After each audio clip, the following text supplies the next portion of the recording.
Hello, good morning, I guess good afternoon and good evening to everybody who's joined us from around the world. Today's webinar is Competency-Based Training, who does it help and how? Before we get started, I'm going to go through some housekeeping items. So everybody's automatically on mute. The webinar is being recorded and the recording will be sent to all of the registrants. You can ask questions during the webinar in the chat window. There's a questions option there, and if you want to ask a particular panelist, please state that in the question as well. We will have a Q&A at the end specifically for questions that we don't get to during the webinar itself. And anything that you don't get answered, you can always email us afterwards at marketing@learnosity.com. Okay. Oh, yes, we're also going to do a survey afterwards. Please fill in and give us your feedback, and everybody will get an email for that. Right. So my name is Doc O'Keefe. I am the VP of Strategy at Learnosity, talking to you today from our Los Angeles office in beautiful sunny Southern California. We have some great guests who I'm going to introduce you to in a moment, and actually they will introduce themselves. So we have three guests today. Stephen Yadzinski, founder and CTO of Innovate Educate, Michelle Moggio, who is the Director of Advisory Learning and Organizational Effectiveness at Grant Thornton, and Brian Peddle, CEO of Motivis Learning. Guys, are you there? Can you give your brief introduction?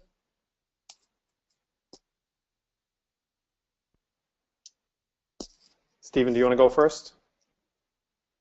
Yeah, absolutely. Sorry, the connection was just doing a little internet thing.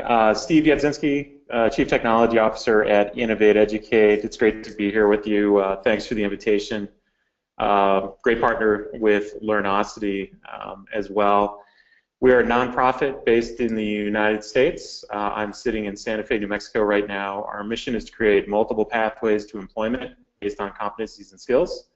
We partner with industry to understand competencies and the skills they're looking for, and we create pathways to those jobs. My own role here is to focus on the research, the labor market analysis, and other components that go into figuring out where we work, the regions that we serve, and so forth, as well as develop some enabling technologies that support our work and are used by others.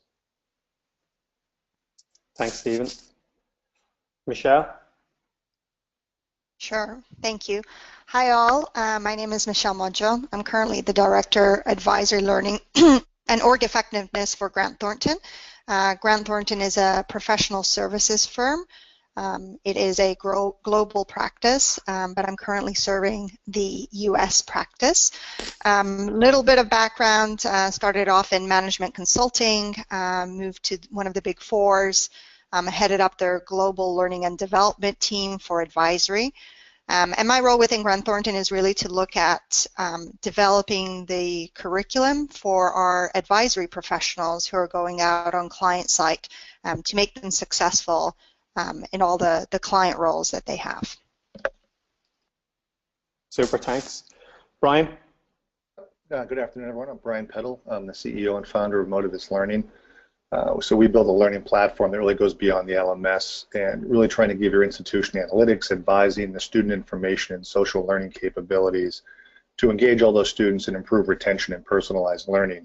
Little history, we were born out of College for America at Southern New Hampshire University, so I'd started there about 6 years ago when they were first launching CFA, which was a full competency-based program, no credits, self-paced, and with financial aid on top of that, full mastery.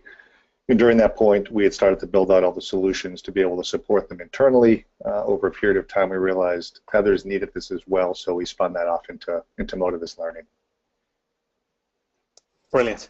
Okay, thanks a million, guys. I'm going to turn off the presentation, and we're just going to see your wonderful faces for the rest of the webinar. So just to get started, I would like to kind of set it up with you know, an understanding that there is a lot of talk today, you know, with college education. I guess it's the staple of middle class aspiration, and it's a stepping stone towards getting a good job. This is the typical path for most people. However, some people are saying that today's kids and graduates aren't ready for the workplace, and even within the workplace, the employees are not learning necessarily the right skills. And so we're focused on competency-based training today. We'll talk a little bit about competency-based education as well, of course. But just for those who don't know, could you guys give us a description of what competency-based education or competency-based training is, and how does it differ from traditional training models? Yeah, I can go first. So for us, especially coming from higher ed and trying to map competencies back to workforce, that's what we specifically did at Southern New Hampshire University, trying to fill some of that skills gap. So we worked with a lot of entry-level employees, or employees who may have been in a position for a while who didn't have a college degree, and how do we accelerate that even though they've had experience, not deal with prior learning assessment. So instead of, you know, for example, if you had 30 credits and you did 60, if you know it, show it. Come back in and show mastery. For us at SNHU and for other schools that were using it, there were no tests, right? So it's all direct assessment, project-based learning, and full mastery.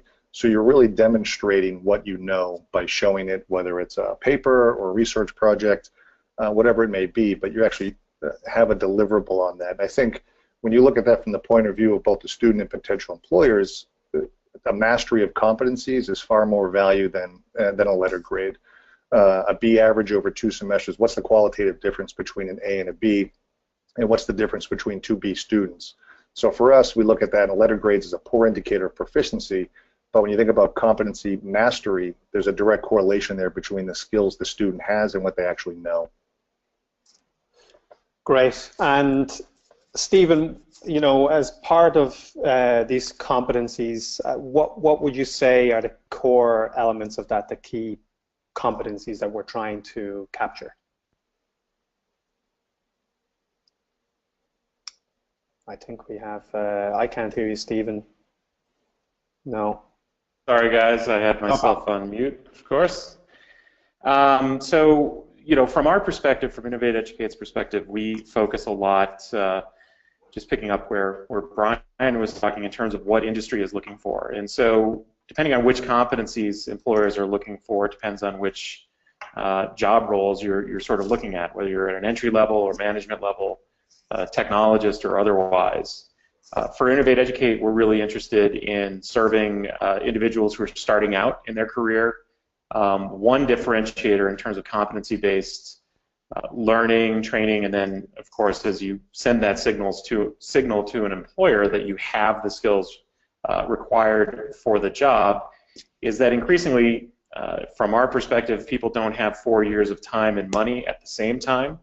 And so Innovate Educate is all about how do we create alternative pathways to quality training, like College for America that we were just talking about, where people can develop the competencies needed by employers today to put them on sustained economic opportunity pathways. So, in terms of thinking about the competencies that we hear are critically important, you know, you talk to people, hiring managers, others, you know, yeah, you can talk about this person needs to do, you know, this mathematics competency or this customer service competency, but they also want engaged employees. They want to know people who are adaptable within the workforce and otherwise. And so Innovate Educate is really focused on those so-called soft skills, 21st century skills, whatever you want to call them. We refer to them as core skills.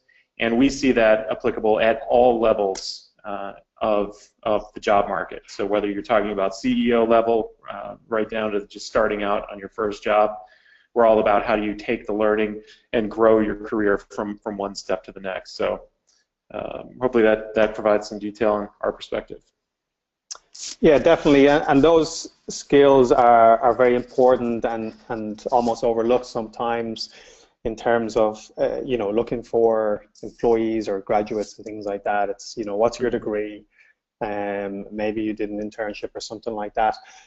Michelle, in terms of looking at those skills for hiring, how do you go about doing that, and how do you capture that for employees or potential employees?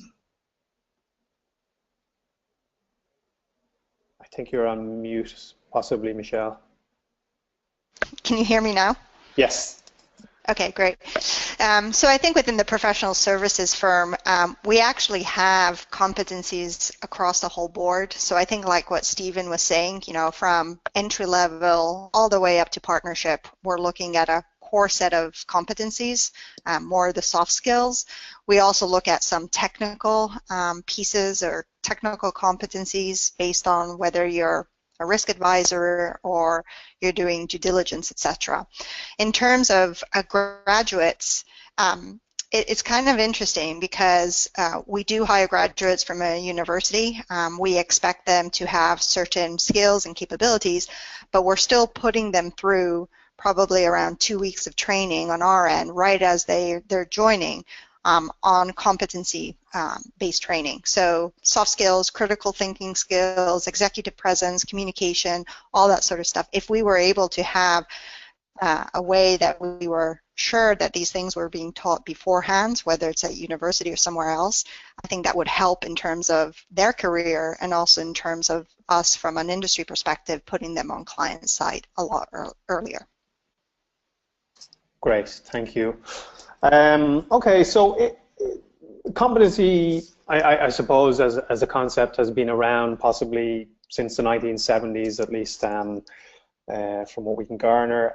But it seems that today there's a lot more media attention. It's kind of one of those buzzwords that's out there regarding skills training. Why do you think it has become more relevant today again? I think, yeah, so I'll start. I mean, I think if you look at education as a whole, you see these students in debt. You look at the average age of students going on the other end, they're lifelong learners having to come back. But you see education right now, it's not achieving its mission. It's not meeting the needs of both students or society. Right now, you've got low satisfaction from employers, as we just talked about, in the public. This has resulted in disenfranchised students, unprepared graduates, and you got a lot of universities really poised to go out of business at this point. So I think competency-based education helps fill that skills gap, and at the very least helps identify the skills a student has or doesn't have to allow them to go back to fill in those holes for the employer. So I think developing these outcome-driven programs can directly align with these industry-driven standards. Okay.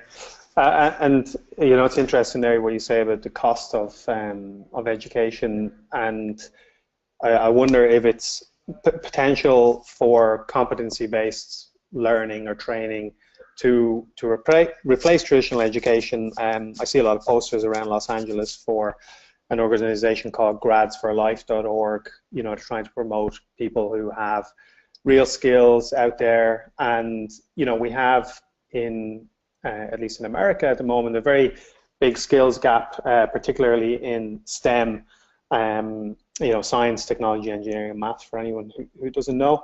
And a recent study has shown that there are 600,000 open computing jobs in the US, and it's very topical in terms of immigration and things like that to fill those jobs, that there are actually only around 43,000 computer science students who graduated into the workforce last year. So there's a very big gap there. How do you guys think that competency-based training can help address this skills shortage? Yeah, this is Steve. We partner with the Tech Hire initiative here across the United States. We actually have a meeting here about Tech Hire New Mexico in our offices after this webinar. And I think the statistic you cited is often cited by Opportunity at Work here in the United States, and they focus on alternative pathways to fill those tech jobs. I think that, in terms of how I perceive the opportunities and the training from a competency-based, I think it provides you an opportunity to sort of disaggregate the jobs into the individual components that employers are looking for and create accelerated learning experiences.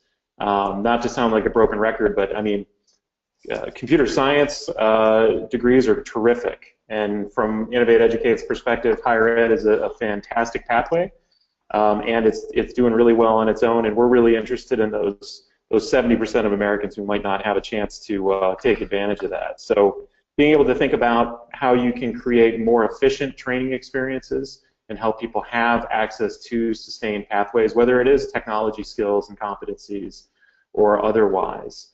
One of the things that I see in some of the research we do here is that the recession in 08 and 09 has also increased a desire for, there was a lot of supply in the market from a talent perspective. Employers felt like they could be more picky, and so they started asking for bachelor's degrees for roles that really do not require them. Here, again, in New Mexico, off the top of my head, 40% of all retail management jobs, and this is Burning Glass data, one of our partners, require a bachelor's degree. And I don't think anybody who really looks at that job could say that it requires a bachelor's degree. So again, just to summarize, I think the competency-based hiring provides a framework by which you can understand, occupations, positions, roles within employers, and then create accelerated opportunities for learning and then getting into that market.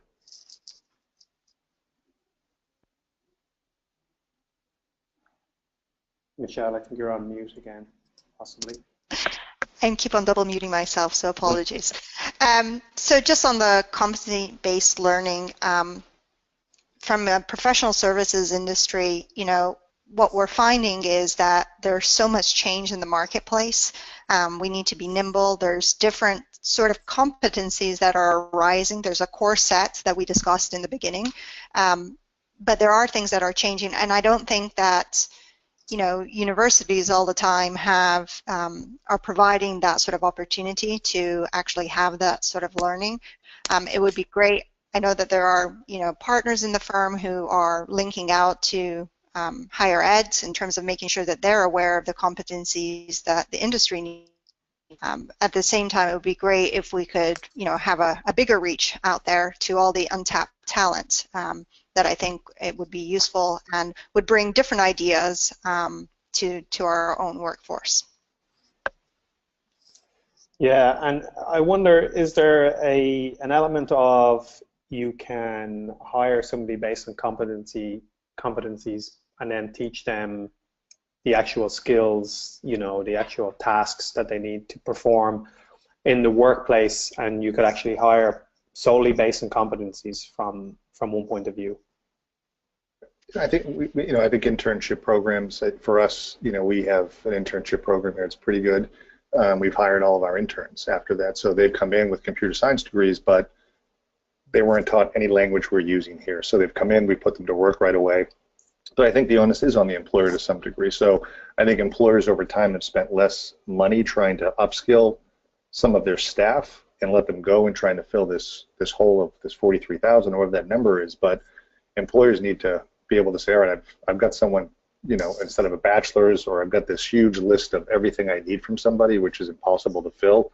Let's bring in someone who does have a certain level of competence, maybe pivotal competence, but we know we can either train them up internally, or we can send them someplace for a 5-week course or a 6-week course. And you look at Udacity, you look at all these online programs. There's learning everywhere. It's happening all the time. And in today's world, you have to be a lifelong learner, so it's never going to stop anymore at the speed things are going. So I think the employers have to have a little more skin in the game maybe than they've been used to. I know they're spending a ton of money on it, but I don't think they actually understand the value they're getting for that investment right now. So there needs to be some closure there on their end. And how I think sorry, go ahead, Stephen. I was just going to pick up, I think that competency-based learning and thinking about competencies also makes the transfer from one occupation, one industry to another easier. In other words, if you're not thinking, gee, my own degree is an art degree in photography, like I don't have the traditional pathway to where I'm sitting today, but it provides a greater range of opportunity if you're able to think about things from competencies that are cross-sector as opposed to, oh, well, this is kind of my track.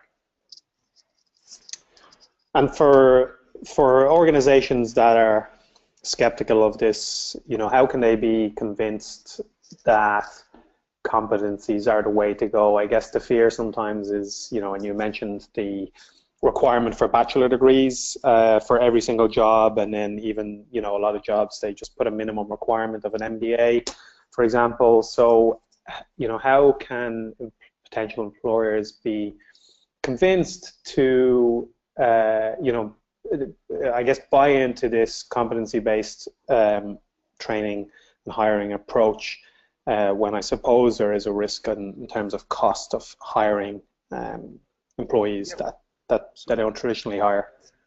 I think on this, before I got an education, I worked in HR software for 15 years, and I can tell you most employers are horrible at writing job descriptions, that they can't identify the key competencies they even need for the role.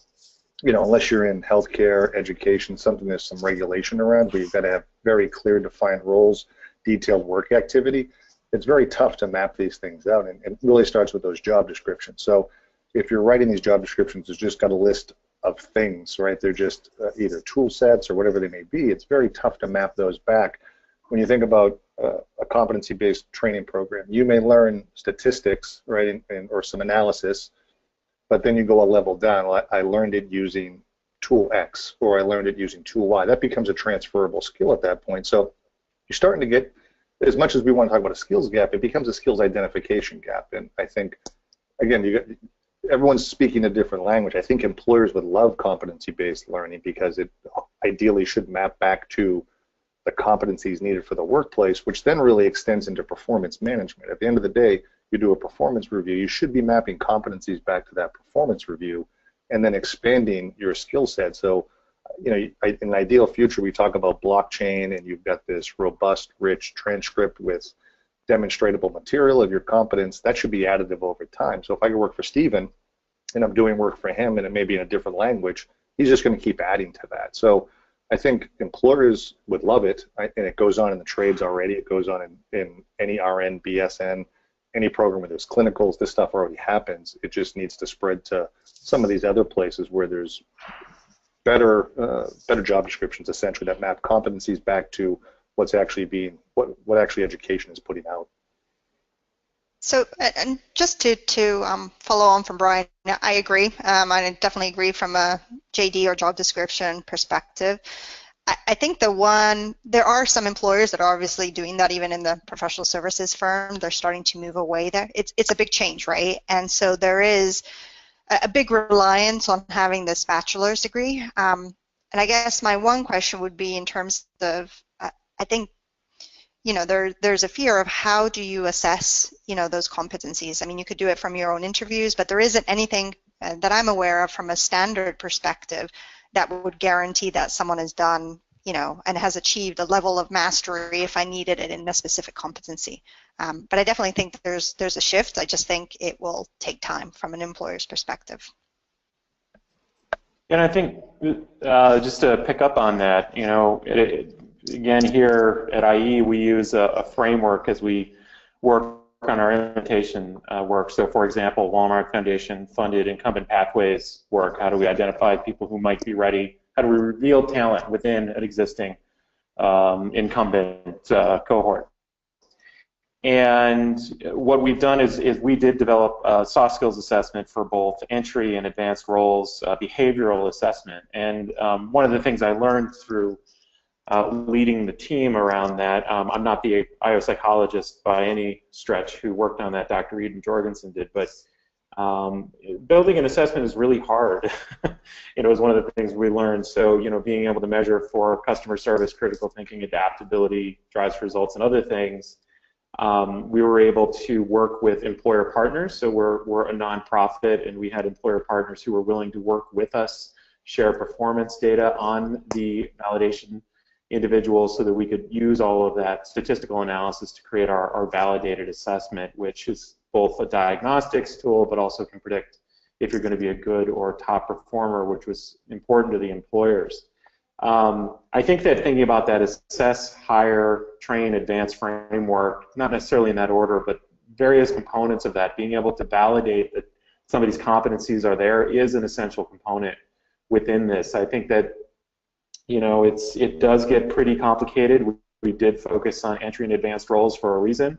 And then when you start thinking about the pace at which technologies are built and rolled out. I mean, this year we're talking about Angular, next year we're going to be talking about something else. So when you get into some of those technical skills, I know that there's some great resources and tools to do that, and they're very specific to individual companies. But to pick up on your word shift, I think we are experiencing a shift, and I think that increasingly folks are recognizing the return on investment, that if I shift these practices, we will reveal more talent. We just had a successful pilot with Tufts Medical Center around the assessment. It's called Core Score. We validated in healthcare and did a hiring fair with Tufts, and I don't think they'd mind me sharing that they were very nervous the night before the hiring fair. And it turned out great. It was a great experience for their hiring managers. They had more candidates than they were able to see. They even revealed some candidates who spoke Mandarin through that process, which was not our target, but was very valuable to them. So I think that being able to roll in the assessment component into the competency-based conversation is really important. Super. I wonder if Brian, maybe it's something as a you're working with a lot of students coming through, that there's some sort of accreditation that's at least it's not necessarily a global standard of any sort, but people will begin to recognize accreditation from competency-based learning. Is that something you see as being more commonly valued? Yeah, I think it is. So I think accreditation matters, and I think we have a lot of discussion here, right? So I've always wondered why higher ed doesn't take on the boot camps. These boot camps are coming out all over the place. What's the value of higher ed? It's an accredited university. At least you're getting something behind it. SNHU at College for America was accredited. Their CBE program was accredited. You've got that happening now slowly across the U.S. where people are going for accreditation. The problem sometimes now just becomes regulations, laws, how rigorous is the curriculum. So those things are happening, but they're happening slowly. I think everyone saw the WGU news the past 2 weeks ago where they're a competency-based program. They got hit for not having enough interaction with the students, but those laws were written in 1992 when none of this was happening. So I think these things can move on. We work with a lot of innovative schools trying to move quickly, but there's just, they get put into a box of regulation that says we can't go too far this way, so then we just stumble back to what we know, and there's no real progress. So I think this WGU situation actually starts to force the conversation a little bit that we need to look at this. How does accreditation work? We're working with the School of Business right now that works with accreditation across 3,000 business schools, trying to align their curriculum and competency, so no matter where you take it, it's transferable. So you can start to think about maybe dual enrollment with high school kids in rural America who may not go to college necessarily, but maybe they get a dual enrollment stackable business degree. They get some accounting, they get some marketing, they get skills that they can take into the workplace right away without having to go get an associate's or having to get a bachelor's. And I think a lot of these conversations that we have with academics, it all revolves around this core assumption that the degree is always going to matter in the future. When we look at 2020 and we have 6 million jobs disappearing in the U.S. through automation, and it'll probably be even bigger. How do you keep upskilling a workforce? How do you keep lifelong learning happening? And how do you make sure you wrap the students' lives, education around their lives instead of education being wrapped around the student's life? So right now, that's the way it fits. The student fits into the school instead of the school fitting around the student, and that's where you get to personalized learning. I think competency-based learning is a piece of that. Okay. We have some questions, and this one is kind of relevant to what you've just spoken about, and it's around the conversation about higher education, the value of degrees, and they've been doing this for a long time, and it's worked very well for the most part. People are kind of happy with it, and we have Greta Stieber asks, for anybody on the panel, how is competency-based training different from academic courses that have well-written, measurable objectives? I would say competency-based is the same, right? You still have measurable objectives. You have transferable learning objectives. The assessments are meaningful. So courses, you're stuck in a defined moment. It's based on seat time, the Carnegie unit still, where depending on the program that you're looking at, it's more self-paced. Again, it's authentic assessment. Start to remove quizzing, testing, and you have demonstratable mastery of the material. And to me, I mean, what we did great at College for America now is there's never failing. It's you keep going until you master the material. So what does a C mean? I mean, did you want to get a C that's curved, or do you want to get full mastery against a rubric and those outcomes? So if you have that outcome-based training, you can transfer that over and start to move it into competency-based education, but you want to make sure you've got those things aligned, essentially. If you guys want to add anything. No, it doesn't look like it. Stephen, we actually have a question directed at you, and again, it's talking in the same sort of subject matter. Research has shown that results from degree-level education generally do not predict future job performance. How accurate do you think competency-based assessment is at predicting future job performance? Yeah, that's a great observation.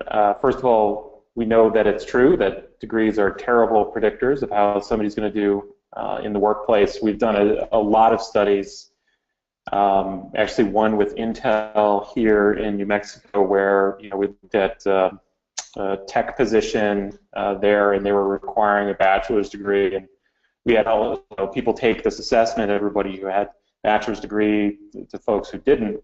And many of the people who had bachelor's degree, which was sort of their defining gate through the tracking system through which people were applying, couldn't do the skills, and then many people who did not have a degree could.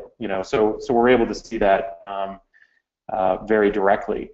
In terms of how accurate are competency-based assessments, well, I think it depends on the assessment and what you mean by competency-based.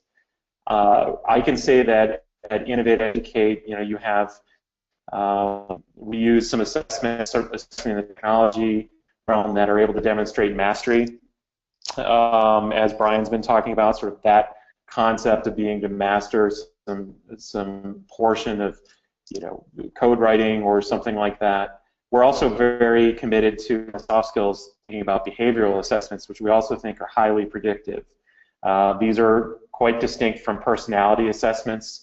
Some of the biggest players in the space are personality, and we're less enamored with their results because they change. We think that they have the potential for filtering out and having unintended consequences. So I think that in terms of the curriculum development, which I'm not an expert in terms of developing curriculum, but my experience echoes Brian's description that it's largely the same, although competency-based, I think, in general, does a better job of articulating outcomes and learning objectives. And then with the assessments, if they're well-crafted, I think they're highly predictive and very useful.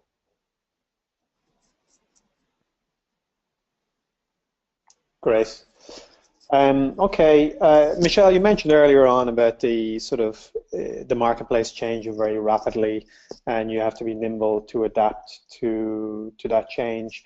Given that competency training kind of offers a direct route to employment for non-college grads, do you think that this changing marketplace may impact higher education's dominance of the labor supply market? I think you're on mute. Sorry. Again, sorry. So yes is the answer. Definitely what we're seeing, from our perspective is that things are changing so rapidly that the things that we have to develop from a learning perspective and the competencies that they have to have, there's some core sets of things that are absolutely necessary. But even in terms of, the past 5 or 10 years and what we're teaching people, in the corporate world is completely, some of it is completely different from beforehand. I think, what do we value? Some of those core skills and that are behavioral that Stephen was talking about, and I think if there's a way to be able to build on that a lot more. And with all the changes with AI and machine learning, some of the core things that maybe people would have been doing 10 years ago is going to go away, even within the professional services place. So I definitely think that there's going to be a complete shift from higher ed, what people will be recruiting from, and what they're looking for. And definitely for us, I think one of the biggest things will be adaptability and flexibility. Being able to have those core skills, but always being that lifelong learner, understanding that there are things that are going to change all the time. And just going back also even further back from just higher ed, I also think just normal education from elementary to high school, even that needs to change completely. The way that we're teaching our children. I have a daughter who's in elementary school, and I do worry because I think I see what she's learning. I know there's some core foundational knowledge she needs to know, but how do I really prepare her for the labor market? And I do have those questions myself from a personal perspective of is higher education the best thing, or doing something completely different and training in other areas. Yeah, it's interesting. Lifelong learning has been mentioned a couple of times, and you touched on elementary education. We've talked about sort of higher level education as well, and then even within the hiring practices, getting people ready for the workplace. Do you think that within corporations, their competency-based training will be used throughout sort of the full life cycle of a job, even up to C-level execs? And is there any? Do you guys know of any examples where this is kind of the case even today? I mean, I can talk about that. We're doing that now, and it's going, as I said, all the way from entry level all the way to partners. So making it very clear the expectations, the competencies that we're expecting our professionals to have, and it's a full life cycle from hiring to performance management to creating our curriculum and really looking at our whole workforce and understanding, where do we see the gaps, where do we need to focus our investment dollars in terms of the learning that needs to be put in place for all of our participants within advisory. So yes, we're doing that now, and I definitely see that continuing. What I do think that will change is just some of the competencies based on the change in the marketplace. So I have a lot of my clients who always say, well, what's the future? Are we future looking? Because what we're teaching some people today may not be relevant in 2 to 3 year time. So it's really a rapid sort of change, and always focusing on the future and always trying to understand what the differences are going to be 2 or 3 years down the line. I guess I have a follow-up question on that to Michelle. So do you see the L&D groups and corporations being able to respond quickly to that turn of 2 to 3 years, to build up curriculum? I know sometimes L&D teams are sometimes the first cut in some companies, and we're over here, and it's an afterthought in some places. Can they keep up with that, or are they going to require a deeper partnership with higher ed or other alternative learning models?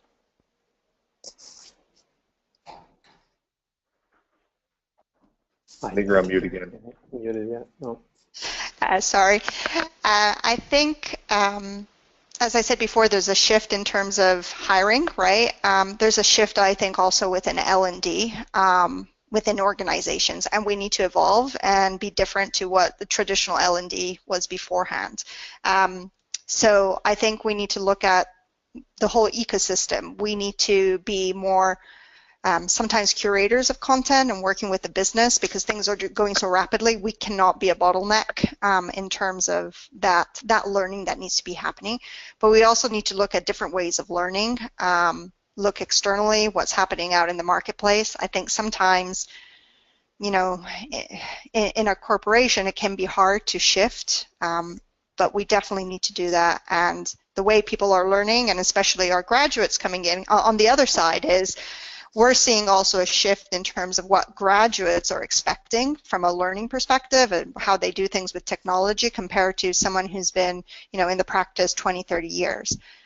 So there's a lot of external factors that we're having to look at.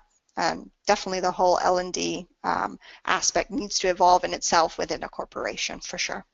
And do you see a shift? I know we've started to see it a little bit. We've had a few banks we've talked to where everything's really starting to shift, and it's probably that demographic you mentioned of just-in-time learning, where I don't want to go to sit in a class for a week or 2 weeks, and it's the whole 9 to 5, and everyone's ready to go to sleep. It's, boom, here's a chunk of learning every day, like micro-learning bits that then are additive, or there's some type of assessment at the end of it to show a future return on investment.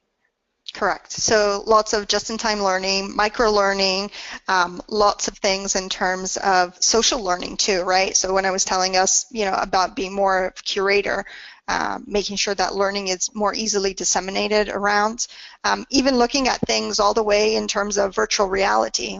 How can we use virtual reality to simulate some of the learning that you would have in a classroom that perhaps, as businesses grow, the budgets can't grow at the same pace in terms of bringing everyone together on a national or international scale. So absolutely looking at all those different areas. And I'm excited about it because I do think that there are some areas that are going to be really interesting going forward, especially the virtual learning aspect. Mhm.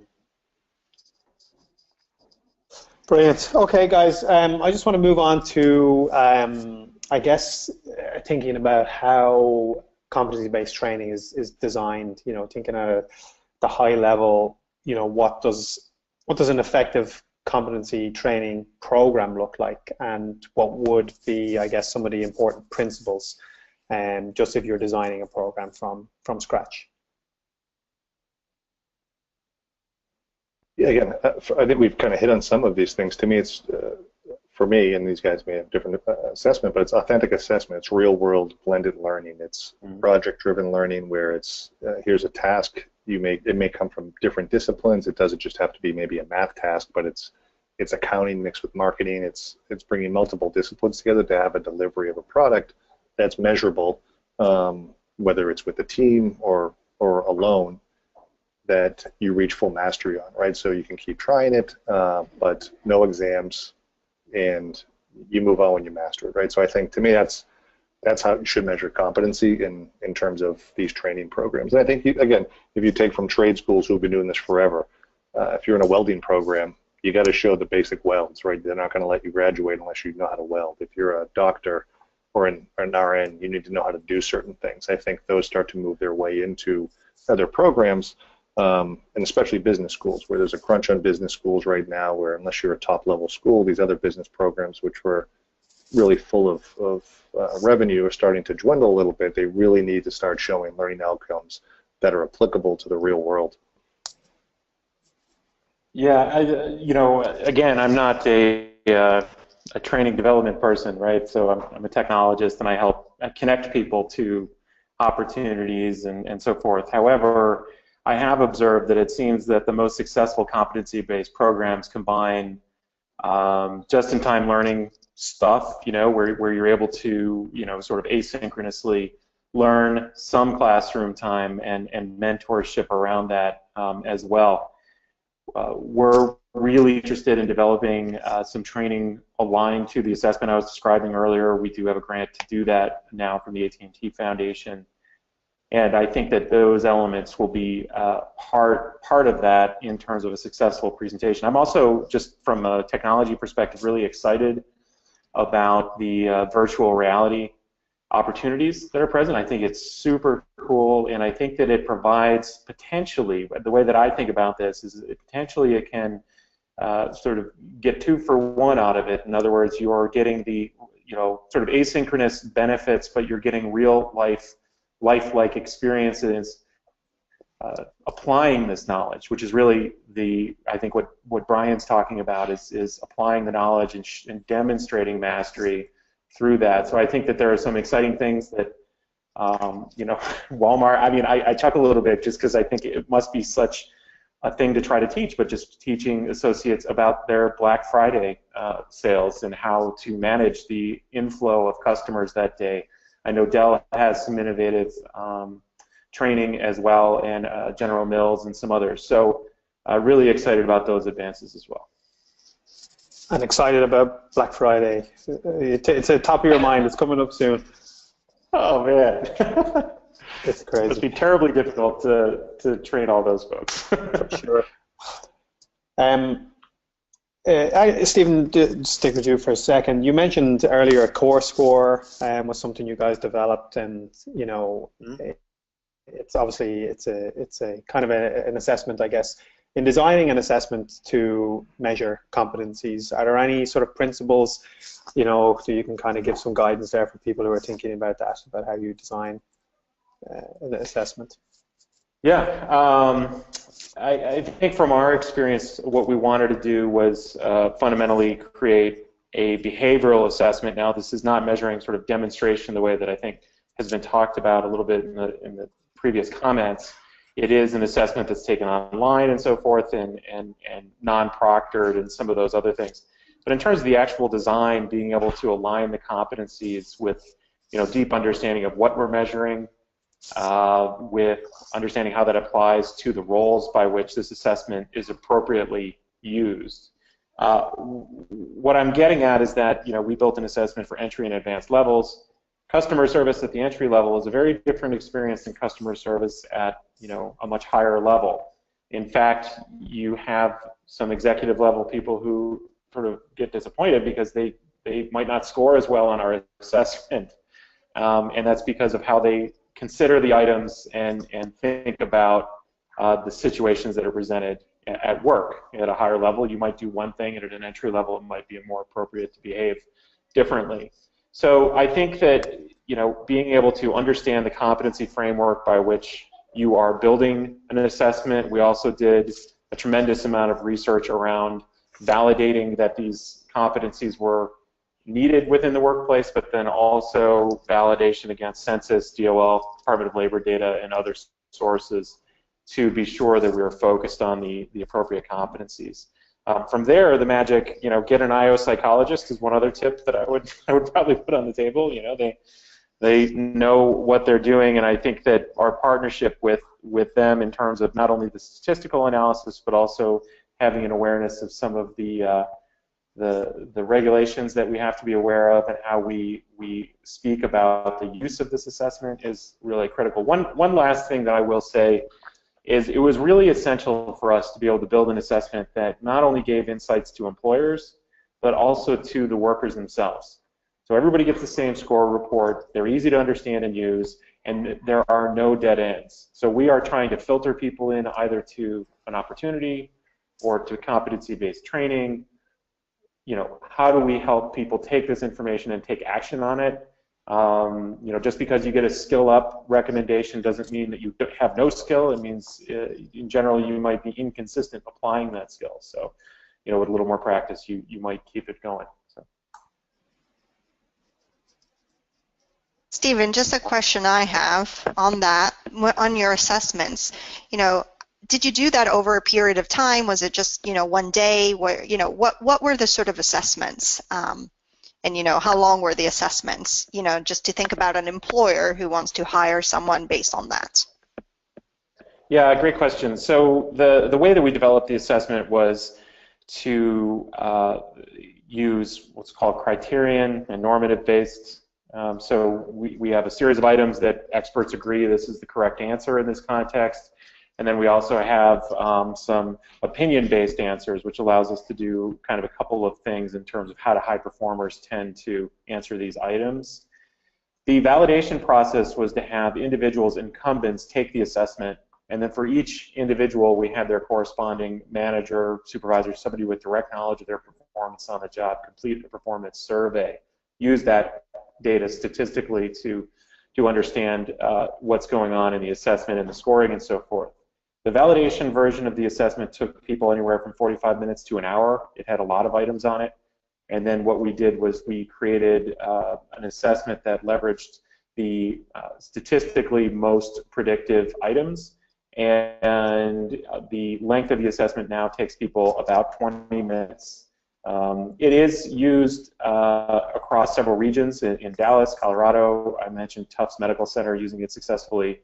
as well. We've used it in hiring fair situations where, you know, 400 young people, Rockefeller-funded hiring fair here in Albuquerque, took the assessment on the spot as a way to demonstrate their skills to employers. So in terms of the length of assessment, we feel like the 20-minute commitment seems realistic now. We'd love it to be shorter, but that's a little bit of how we developed it and the length of time required to take it today. Thank you. So guys, one more question before we open it up to our audience, and we have definitely spoken a lot about the positives, you know, in terms of cost, you know, improving employee opportunities and hiring and within organizations, skilling people for their roles and things like that. But I wonder, could you, I guess, discuss any of the potential disadvantages? You know, I don't know, for example, does it ignore the importance of social learning in some cases, or any other disadvantages that you guys could think of around competency-based learning or training?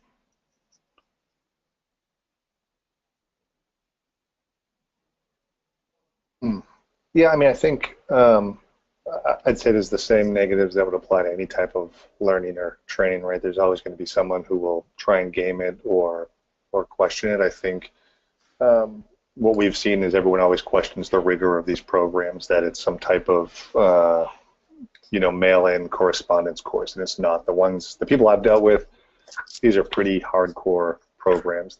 I'd say they're tougher than traditional programs, but I think there may be that tendency over time as these evolve to abuse that to some degree, right? Where it doesn't become anything but, again, just some test taking. You watch a video, you do something, you say you know that you have that knowledge. That's, to me, is not true competency based. I think there's always room for someone to bastardize these programs, but where it stands now, in my experience, I think these are more rigorous programs. I think they're very effective, and I think they're very timely and relevant to what students need, and especially people who are already in a career who have limited time. They're very focused, and you want to make sure that they're really getting what they need in some of these programs to advance their career.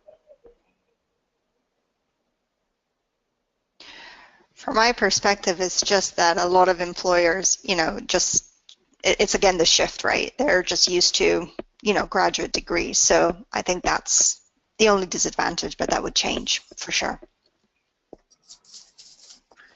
Yeah, and one thing that I can talk about is that I think to do competency-based training and then how that applies to the job market, I mean, from where I sit, it can get pretty subtle and complicated, and I think that can cause some confusion. I mean, I think that sort of the badging movement is trying to simplify some of that.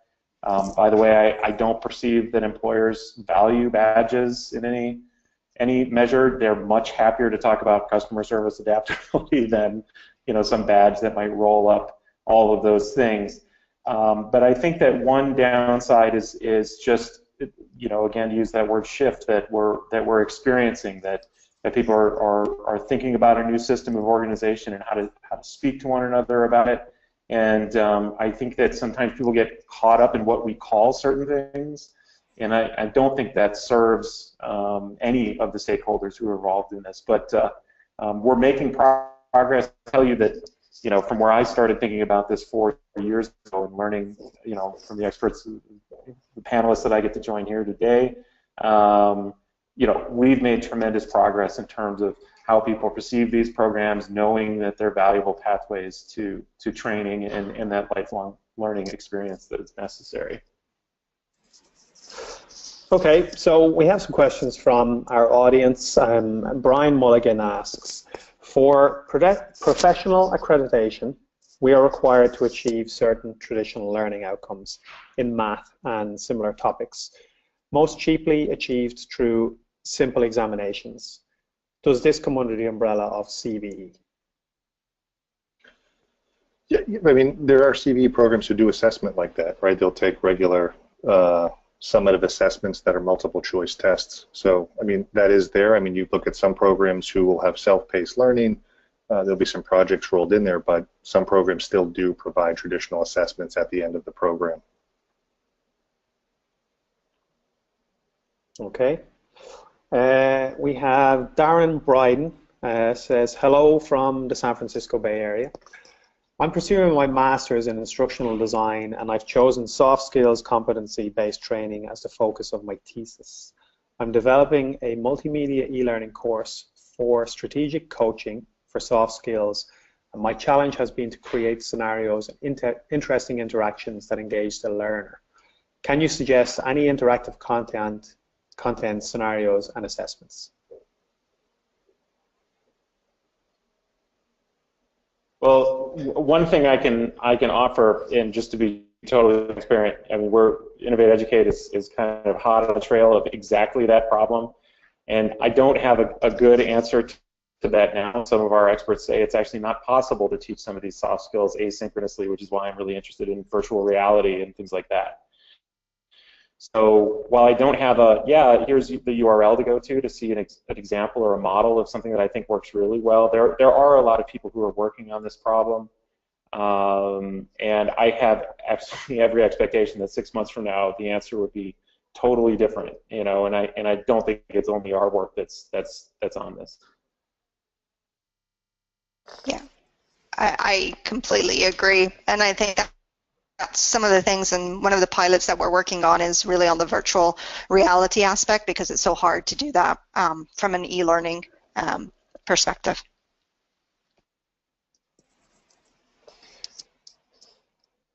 Great. Okay. Virtual reality is definitely something that's coming up more and more in conversation. It's quite interesting. It's popped up today as well. Let me see, do we have any more questions? Okay, this is a long one. Do we need more dedicated initiatives within companies to train people properly? For example, it's been said that there's no shortage of good candidates, but a shortage of firms willing to hire young people as paid interns to recruit and train. Instead, most firms still insist on trying to outsource their entire training costs on either the educational institutions or on their competitors. How would you respond to that? I feel like we've addressed this quite a bit today, but if anyone has anything else to add. I think you're on mute, Michelle. You would think that I would have learned. I don't think that we're outsourcing things to, you know, higher ed. I think that sometimes there's a bit of maybe a mismatch in terms of what, you know, students have learned and what they have to do on the job. I do think, and you know, from where I've been, they invest heavily in learning and development. The issue is that there is so much to develop, and again, I go back to just the accelerating pace of change, and that is constantly something that we struggle with, and just in terms of how much learning we can actually get out to our professionals. But at the same time, as we said before, learning is everywhere. So I would, you know, some of the high-performing professionals are people who would master those core skills, but then would look, you know, outside of just the corporate place to get those learning and those skills that are required. And a lot of it will come on the job. You know, there's so much that we can do in terms of formal learning, but the majority will be when you're actually on the job and learning that in practice. Great. Okay, well, we've run out of time today. I think this is a subject, it's very interesting. We could probably talk about it for hours, but unfortunately we have to go. So I'd like to thank our panelists, Brian Peddle, Michelle Moggio, and Stephen Yadzinski for giving their expert advice today. And to everybody who attended, please don't forget to fill in the post-webinar survey and email us or any of our panelists with any questions that you may have. Thank you, everybody, and have a great rest of your day. Thanks, everyone. Thanks.